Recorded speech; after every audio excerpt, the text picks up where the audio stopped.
Bonjour et bienvenue sur mon podcast Thérapie Ose, le podcast pour devenir soi. Aujourd'hui, je vais vous parler de la gestion du stress, mais pas que. Tout d'abord, encore une fois, je vous explique que je suis coach, thérapeute, et que chaque patient, je le vois comme un athlète en devenir, avec des capacités et des envies et des objectifs à atteindre. C'est pour ça que je vous donne à travers ce podcast ma façon d'aider les gens, de les motiver, de leur permettre de se dépasser et puis d'atteindre ce qu'ils ont envie dans leur vie, dans tous les domaines possibles et inimaginables. Et je trouve que c'est important aussi de comprendre que tout éducateur, coach, doit se rappeler que son but est de devenir inutile. Donc il est important de ne jamais se considérer comme indispensable, mais temporairement utile, en se confondant au mieux à la demande de l'athlète ou du patient. Voilà pourquoi j'ai créé ce podcast Thérapie pour devenir soi. Thérapie Ose. Alors, pour parler du stress, je vais commencer par être obligée de vous citer Henri Laborie, car c'est une personne qui a travaillé sur tout ce qui était le stress et qui a écrit un ouvrage qui s'appelle L'éloge de la fuite et qui parle vraiment très très bien du stress et de la gestion du stress. En fait, il explique que face à une situation stressante, en fait, notre premier réflexe, c'est notre instinct de survie qui est basé dans notre cerveau reptilien. Ce qui déclenche en fait des états, des émotions. Et donc, il y a 3 choix. Le premier choix, c'est la fuite. Courir vite, s'en aller, pour éviter cette situation stressante ou ce danger imminent. La deuxième chose, c'est l'inhibition. On est complètement figé, tétanisé, on ne peut plus bouger. Et enfin, la troisième, c'est la lutte. On va faire face à cette situation. Donc ensuite, il entre en action notre cerveau limbique, celui qui est le centre des émotions. Et enfin, notre cortex, qui lui va prendre des décisions. Donc des décisions intelligentes ou stratégiques en fonction de cette option stressante. Pour vous montrer un exemple concret, vous l'expliquer, quand on est athlète, par exemple, et qu'on se retrouve en finale des championnats du monde, forcément on a du stress. Car on sait que tout se joue sur ce dernier combat, à ce moment-là, et que si on échoue, en fait on a tout raté. Mais on oublie de penser qu'avant d'arriver en finale, on a eu des combats où on a été obligé de franchir des paliers. Et que ces paliers, on les a atteints et réussis. Et que même si on arrive en finale et qu'on termine deuxième, malgré tout, on est deuxième sur plusieurs athlètes qui étaient présents. En karaté, par exemple, à mon époque, lors des compétitions, on était à peu près une 60aine sur un championnat du monde. Donc si on est deuxième sur 60, c'est quand même vachement bien. Mais effectivement, en tant qu'athlète et sportif de haut niveau, eh bien en fait, on vise l'excellence et on veut uniquement le titre de champion du monde. Et des fois même, on est plus apprécié et plus reconnu en étant troisième, puisqu'en fait, on a perdu et on a fini sur notre dernier combat sur une victoire, que de perdre la finale. Donc encore une fois, c'est important de prendre conscience que en arrivant au plus haut niveau, avant vous avez franchi des étapes et des caps, et que cela et ces caps, ils sont tout aussi importants que le dernier moment qui va se passer pour atteindre le haut du panier ou être sur la première place. Donc c'est important de comprendre qu'à ce niveau-là, quand vous devez prendre une décision et que ce stress arrive, que vous êtes dans une situation où il y a un enjeu majeur pour vous qui va vous permettre soit de changer quelque chose, d'atteindre quelque chose. Donc c'est quand même une vision globale. On va voir quelque chose qui va être nouveau, enrichissant, et que si on réussit, il y a encore d'autres portes qui vont s'ouvrir. Et bien en fait, à ce moment-là, il faut simplement essayer de relativiser. Alors je sais que c'est pas facile, parce que le stress, il peut être positif. Ça peut être quelque chose qui va vous donner la force d'aller encore plus loin, encore plus fort, encore plus vite, de vous dépasser, de vous surpasser. Et puis il y a ce stress qui vous tétanise, qui vous angoisse, qui vous fait paniquer, qui vous fait douter. Et celui-là, c'est le mauvais stress. Mais le bon stress, quand il est canalisé, eh bien soyez-en certains, il va vous donner encore plus de force, plus d'énergie, et forcément, la réussite ne sera pas loin. Donc, essayez, quand vous êtes dans une situation stressante, premièrement de respirer. Tout simplement pour retrouver une respiration lente et régulière qui va permettre au corps de se détendre et qui va forcément impacter votre esprit qui va lui aussi se détendre et se relâcher.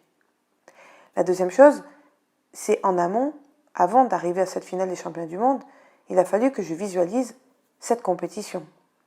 Donc à vous aussi, vous avez un entretien, vous avez, je ne sais pas moi, une prise de décision à prendre, aller vendre quelque chose, une idée, un concept à quelqu'un, eh bien en amont, visualisez toutes ces choses. Mettez-vous en situation mentale en visualisant ces choses. Donc vous fermez les yeux. Donc si c'est pour un entretien, ben, vous pouvez vous imaginer dans la pièce, devant des personnes que vous ne connaissez pas, quand vous allez prendre la parole, que votre débit de parole va être peut-être un peu rapide sur le début ou un peu hésitant au début, eh bien tout ça, vous le visualisez. Tout ce qui peut se passer et qui va être stressant et angoissant, en fait, vous le visualisez. Vous commencez déjà quelque part à l'intégrer et à le contrôler. Et puis ensuite, vous mettez en place toutes ces peurs, toutes ces craintes qu'il peut y avoir si vous ne réussissez pas. Encore une fois, vous êtes en train de mettre des schémas mentaux dans votre esprit pour trouver des bonnes décisions et avoir la capacité à réussir à entreprendre. Et enfin, la troisième chose, eh bien, en conscience, mettez-vous dans cette situation, tout seul, dans une pièce, à réciter votre dialogue, lors d'un entraînement, à vous entraîner tout seul, à voir ce que vous êtes capable de bien faire, pas bien faire, à peaufiner les petites erreurs, les petites choses qui vont faire que ça peut être ce grain de sable qui peut faire tout basculer. Eh bien, mettez-vous déjà dans cette situation en amont. Comme ça, quand elle arrive, cette situation stressante, cette panique qui peut arriver, cette angoisse, cette peur qui vous tétanise, eh bien, comme vous l'avez déjà travaillé en amont, elle va être diminuée. Et en étant diminuée, elle aura moins d'impact sur tout ce que vous allez entreprendre. Donc ça, c'est très important à comprendre. Le stress, il est bon ou il est mauvais. Le bon stress, il faut le garder. Cette petite stress au niveau du ventre, ces petits papillons, cette petite angoisse à la gorge, ce rythme cardiaque qui s'accélère, cette transpiration un petit peu excessive, tout ça, c'est du bon stress. À partir du moment où vous pouvez actionner derrière. Si maintenant il vous tétanise, effectivement, puisque vous n'avez pas de capacité à agir, forcément, ça ne va pas fonctionner. Donc en amont, préparez-vous à tout ça. Visualisez-vous, voyez-vous en train de faire ces choses. Imaginez-vous en train de faire ces choses. C'est très très très très important. Et puis ensuite, j'ai envie de dire, on va parler du stress et pas que, parce qu'en fait, ce qui est important aussi après, c'est votre intelligence émotionnelle. C'est aussi important que la gestion du stress. L'intelligence émotionnelle, qu'est-ce que c'est ? Il y a deux options. On va parler de l'empathie. C'est votre capacité à vous mettre à la place des autres, à ressentir ce que les autres peuvent vous faire ressentir. Cette capacité à vous mettre à la place de l'autre. Et puis, il y a, toujours dans l'intelligence émotionnelle, cette attitude à se connaître soi-même. Et c'est ça le plus important. C'est très important de pouvoir se mettre à la place des gens pour les comprendre, mais il faut surtout se connaître soi-même pour pouvoir avancer. Et ça, encore une fois, il va y avoir 4 démarches à faire. 4 choses, 4 apprentissages qui vont vous permettre, après, de vous connaître davantage, donc de gérer mieux votre stress, donc de plus de réussite. La première des choses, c'est analyser. Toujours analyser votre situation. Analyser le pourquoi de ce que vous allez faire et comment vous allez le faire. J'analyse pour pouvoir maîtriser. Ensuite, je prépare. Je prépare et j'organise tout ce que je vais avoir besoin de faire pour cette réussite. Enfin, j'évalue. J'évalue le résultat ou le non-résultat en fonction de comment ça peut se produire. Mais j'analyse, je prépare et j'évalue tous les choix possibles. Et enfin, la dernière chose, il faut agir. Encore une fois, si vous n'agissez pas, si vous n'osez pas, si vous n'avancez pas, vous restez au point mort et rien ne se passe. Il est préférable d'agir, d'actionner et de faire et de ne pas réussir. Ça sera toujours un acquis, quelque chose qui vous permettra de rebondir et de dire « je ne referai pas de cette manière, je vais essayer d'une autre façon et cette fois-ci je vais réussir ». Et quand bien même ça ne réussit pas au bout de la deuxième fois, vous continuez et vous entreprenez toujours pour réussir. L'important sur cette gestion du stress, mais pas que, c'est vraiment de comprendre qu'on a tous ce stress en nous. Du grand champion à la personne qui commence. C'est indispensable pour pouvoir atteindre un objectif et mettre du cœur à ce que vous faites.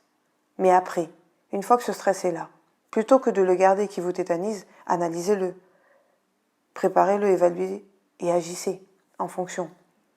Si vous n'aimez pas prendre la prise de parole en public et que, par exemple, vous vous sentez un peu démuni quand vous êtes toute seule face à un pupitre, eh bien, dans ces cas-là, pourquoi pas vous permettre avec un écran d'avoir un support visuel. Comme ça, les gens vont attirer l'attention sur ce support visuel, ils vont peut-être moins vous regarder et ça vous stressera moins.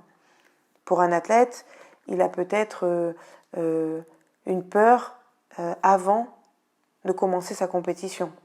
Eh bien, en amont, plutôt que de s'isoler, de se rester seul, il peut mettre une musique qui lui fait du bien, qui va le détendre, l'apaiser, et après, retirer cette musique en ayant cet état un petit peu de détente et baser sa concentration et partir faire son match ou faire sa compétition plus sereinement. Voilà, le stress, il ne faut pas se dire « je n'en veux pas, je n'en veux plus ». Si vous n'avez pas de stress, c'est que vous n'avez pas d'objectif et que vous ne mettez pas de sens à ce que vous faites. À partir du moment où je veux réussir quelque chose, j'ai du stress, c'est complètement logique. Donc maintenant, apprenez à gérer ce stress pour qu'il devienne positif, influent, qui vous permette d'avancer, d'agir et d'actionner. Voilà ce que j'avais envie de vous dire par rapport à ce stress aujourd'hui. Et surtout, continuez à comprendre que l'essentiel, c'est vraiment de maîtriser, analyser, préparer, évaluer et agir. Agissez, osez, prenez des risques, avancez, car la réussite, elle est toujours quelque part et pas loin. Et au final, une fois que vous allez accéder à cette réussite, eh bien le stress, lui, diminuera tout simplement et sera que du stress positif. Je vous dis à très vite pour un nouveau podcast Théapiose pour devenir toi. À très vite.